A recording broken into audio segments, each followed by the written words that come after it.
You wake up every morning to the same alarm, the same routine, the same commute to the same desk where you'll spend the next 8 to 10 hours of your life doing work that feels increasingly meaningless. And somewhere deep inside, a voice whispers that this isn't what life was supposed to be about. But you silence that voice because you have bills to pay, responsibilities to meet, a system to serve that promises you security in exchange for your days, your energy, your very life force. And yet, have you ever stopped to ask yourself why this system exists exactly as it does? Why retirement keeps getting pushed further and further away? Why the cost of living rises while wages stagnate? Why you're told to be grateful for a job that barely allows you to survive, let alone thrive? Friedrich Nietzsche saw through this charade over a century ago. He understood that the powerful don't just want your labor. They want your spirit broken, your will subjugated, your very sense of self tied so completely to your productivity that you forget you are anything more than a cog in their machine. This isn't an accident. This isn't the natural order of things. This is the deliberate construction of what Nietzsche called the slave morality, a system designed to make you believe that your worth comes from your suffering, your sacrifice, your endless toil in service of others who will never serve you in return. The slave morality tells you that hard work is virtuous, that struggle builds character, that those who question the system are lazy or entitled. But Nietzsche knew better. He saw that this morality was invented by the powerful to keep the powerless in line. Think about it. Who benefits when you believe that working until you die is noble? Who profits when you tie your identity to your job title? Who wins when you're too exhausted to question why you're giving the best years of your life to make someone else rich while you struggle to afford the basics of human dignity? You've been conditioned to believe that this is how life must be, that there's no alternative to the 9-to-5 grind, that financial security requires you to sacrifice your dreams, your health, your relationships, your very soul on the altar of productivity. But this conditioning didn't happen by accident. It was carefully crafted by those who understand that a population of exhausted, demoralized workers is far easier to control than a population of empowered, self-determined individuals who know their worth. Nietzsche wrote about the last man, the person who has become so comfortable with mediocrity, so accepting of their chains, that they no longer even dream of something greater. The last man works their job, pays their bills, consumes their entertainment, and calls it a life. They've forgotten what it means to have a will to power, to create, to determine their own values, rather than accepting the values imposed upon them by a system that sees them as nothing more than human resources to be exploited. But you don't have to be the last man. You don't have to accept that your only choices are between different forms of slavery. Nietzsche spoke of the Übermensch, not a superhuman in the literal sense, but a person who has overcome the limitations of conventional morality and created their own values, their own meaning, their own path through life. The Übermensch doesn't ask permission to live authentically. They don't wait for the system to give them worth.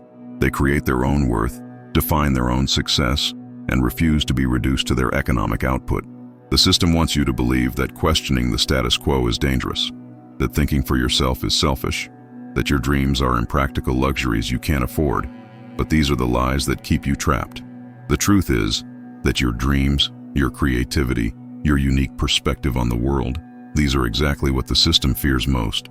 Because when you remember who you are beyond your job title, when you reclaim your power to define your own values, when you refuse to measure your worth by their standards, you become ungovernable. Every day you spend in a job that drains your soul, you're not just sacrificing your own potential, you're participating in a system that depends on human misery to function. The corporate machine needs your desperation to operate. It needs you to believe that you have no other choice, that this is just how the world works, that survival requires you to surrender your sovereignty. But survival isn't enough anymore. You weren't born to merely survive. You were born to create, to explore, to become who you're meant to be. The powerful understand something that they don't want you to know, that there is no natural law requiring you to work until you die. The retirement age wasn't handed down by God. The 40-hour work week wasn't ordained by nature. The idea that your value as a human being is determined by your productivity is a human invention, created by humans who benefit from your labor and your compliance. And what humans have created, humans can change. Nietzsche knew that the greatest act of rebellion is not violence or protest. It's the courage to live according to your own values rather than the values imposed upon you by others. It's the decision to create your own meaning rather than accepting the meaning handed to you by a system that profits from your suffering. It's the refusal to be defined by your economic utility and the insistence on being recognized as a complete human being with dreams, desires, and dignity that extend far beyond your capacity to generate wealth for others.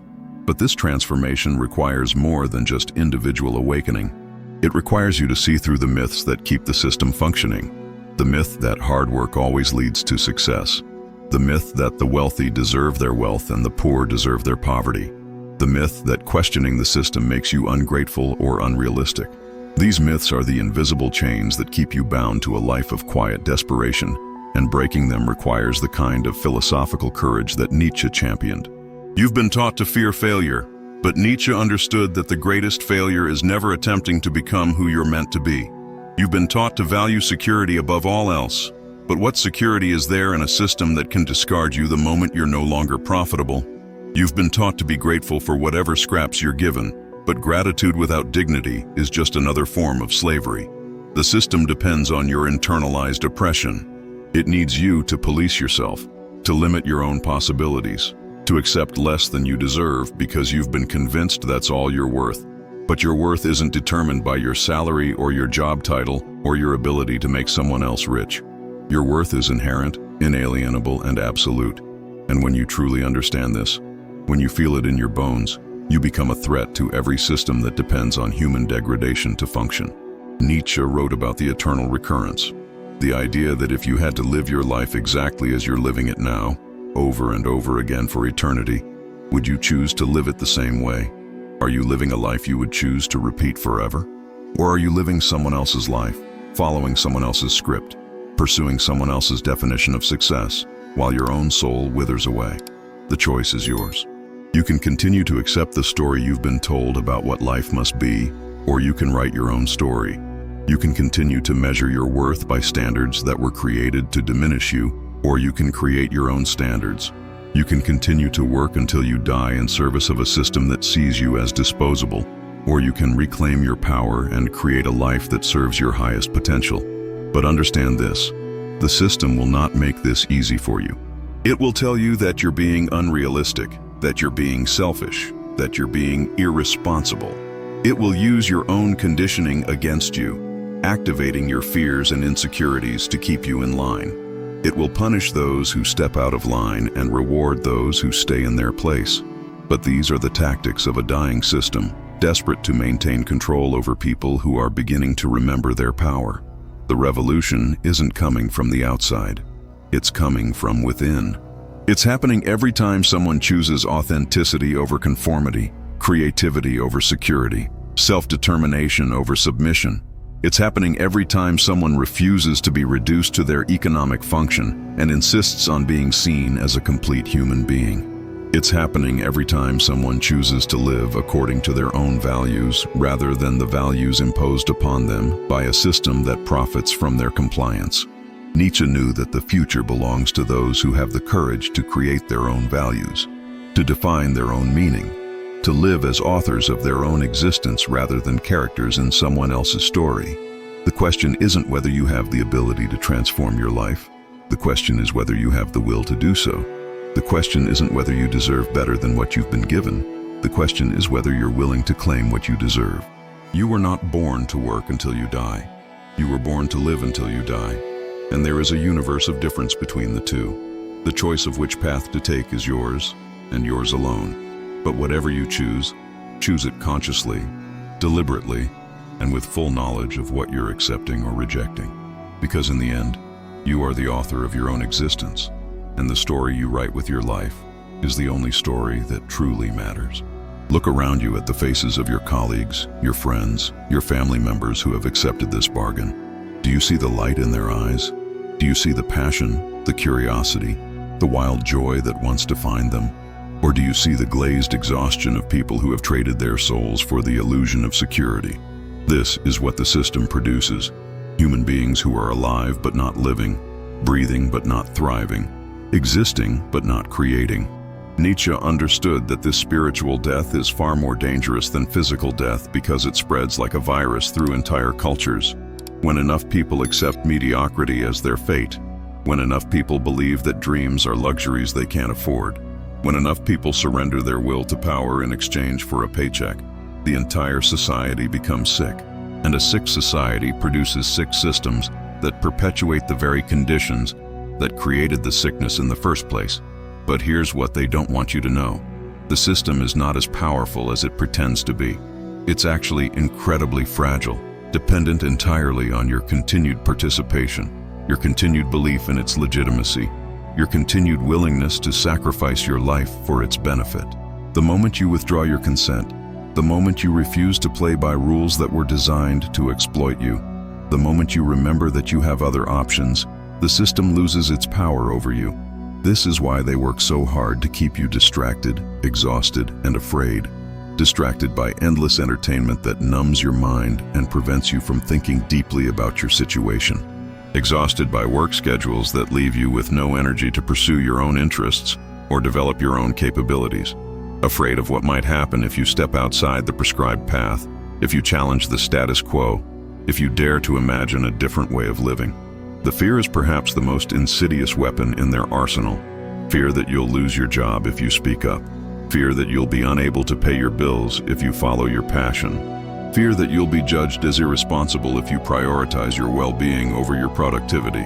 Fear that you'll discover you're not capable of creating the life you actually want.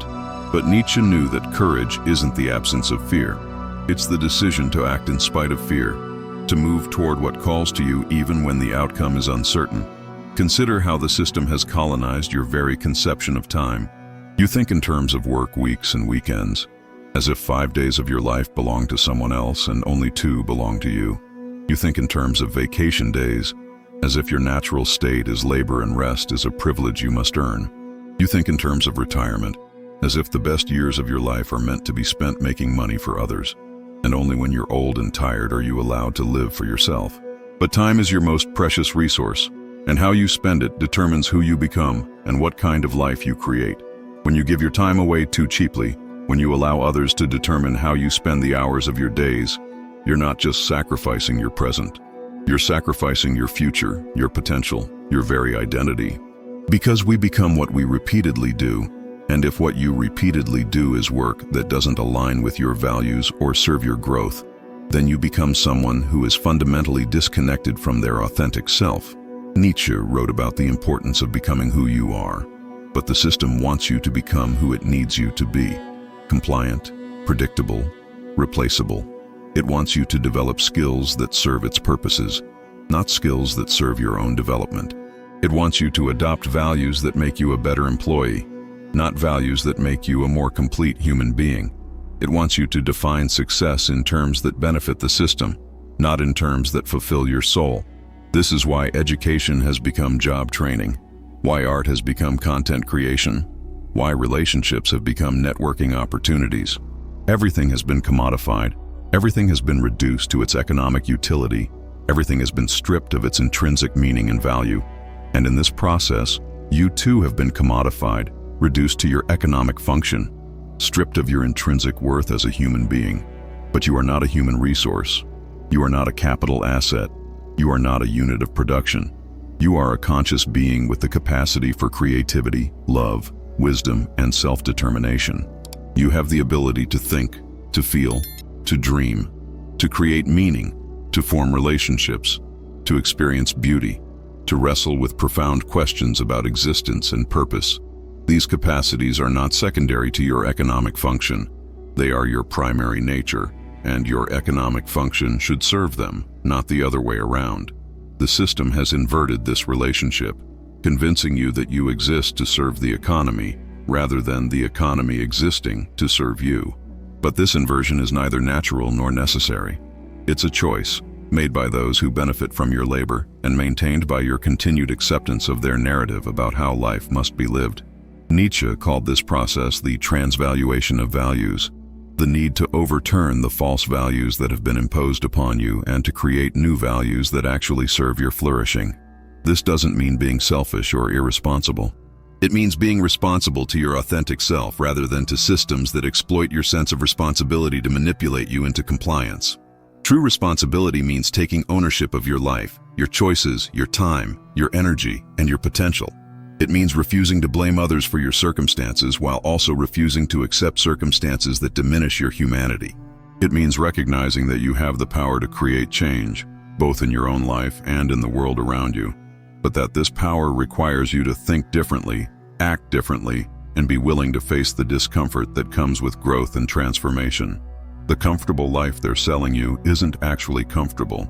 It's numbing. The security they're promising you isn't actually secure. It's dependent on forces beyond your control. The success they're defining for you isn't actually successful. It's a hollow achievement that leaves you empty despite your accomplishments. Real comfort comes from living in alignment with your values. Real security comes from developing your own capabilities and creating multiple streams of value. Real success comes from becoming who you're meant to be and contributing something meaningful to the world. But to achieve any of this, you must first admit that the life you're currently living may not be the life you actually want. You must confront the possibility that you've been sleepwalking through your own existence, following a script written by others, pursuing goals that were chosen for you rather than by you. This admission requires tremendous courage because it means acknowledging that you've been complicit in your own diminishment, that you've accepted less than you deserve, that you've allowed fear to make your decisions for you. Yet this acknowledgement is also the beginning of your liberation. Because once you see clearly how the system operates, once you understand the psychological mechanisms it uses to maintain your compliance, once you recognize that its power over you depends entirely on your continued participation, you can begin to make different choices. You can begin to reclaim your time, your energy, your attention, and your life force. You can begin to create value on your own terms rather than simply exchanging your life for money. This doesn't necessarily mean quitting your job tomorrow, though for some, that may be exactly what it means. It means beginning to see your current situation clearly, understanding what you're really trading for your paycheck, and starting to develop alternative sources of value, meaning, and security that don't depend on your willingness to sacrifice your life for someone else's benefit. The system will resist this awakening. It will tell you that you're being unrealistic, that you should be grateful for what you have, that you're risking everything for a dream that may not come true. But these are the voices of those who have given up on their own dreams and want to convince you to give up on yours. These are the voices of people who have accepted the bargain and need you to accept it too, because your liberation threatens their justification for their own surrender. Nietzsche knew that the path to authentic existence is lonely and difficult, but that it's the only path worth taking. The alternative is to live as what he called the herd animal, following the crowd, accepting the consensus, never questioning whether there might be a better way to live. The herd animal is safe, predictable, and ultimately meaningless. The individual who chooses their own path is vulnerable, uncertain, and ultimately irreplaceable. The choice is yours, and it's a choice you make not once but every single day, with every decision about how to spend your time, energy, and attention. You can continue to give your life away in small increments, hoping that someday you'll have enough left over to actually live. Or you can begin today to live intentionally, purposefully, and authentically, regardless of what anyone else thinks you should do. The system wants you to work until you die because it needs your life force to sustain itself. But you don't need the system to sustain yourself. You never did. You just forgot. It's time to remember who you are, what you're capable of, and what you're really here to do with the precious gift of your existence. The world needs what you have to offer, but first, you need to remember what that is. If this awakens something in you, if you felt the truth of these words resonate in your bones, then you're not alone. There are others who refuse to accept that working until you die is the only option. There are others who understand that your life is worth more than your productivity. Hit that like button if Nietzsche's insights opened your eyes to how the system has been using your own psychology against you. Your engagement tells me that these ideas matter, that there are people ready to question everything they've been told about work, worth, and what it means to live authentically. Subscribe if you're ready to go deeper down this rabbit hole, because this is just the beginning. We're going to explore how Machiavelli understood power dynamics in relationships, how Jung revealed the shadow work necessary for true freedom, how Dostoevsky saw through the lies of modern civilization, We're going to dismantle every comfortable illusion that keeps you trapped in a life that isn't really yours. And most importantly, leave a comment below. Tell us, what's the biggest lie you've been told about work and success? What's one thing you would do differently if you truly believed you had the power to create your own path? Share your story, because every person who speaks their truth makes it easier for others to do the same. The revolution starts with consciousness. It starts with conversations like the one we're having right now. It starts with people like you who are brave enough to admit that maybe, just maybe, everything you've been taught about how to live is designed to serve someone else's interests, not your own. Don't let this moment of clarity fade. Don't go back to sleep. The system is counting on you to forget what you just learned, to dismiss these ideas as interesting but impractical, to return to your comfortable chains because change is scary and uncertain. But you know better now. You've seen behind the curtain. You understand the game. The question is, what are you going to do with this knowledge? Subscribe, like, comment, share this with someone who needs to hear it. Because the truth is contagious, and the more it spreads, the less power the system has to keep any of us trapped. Your awakening is their nightmare. Make it count.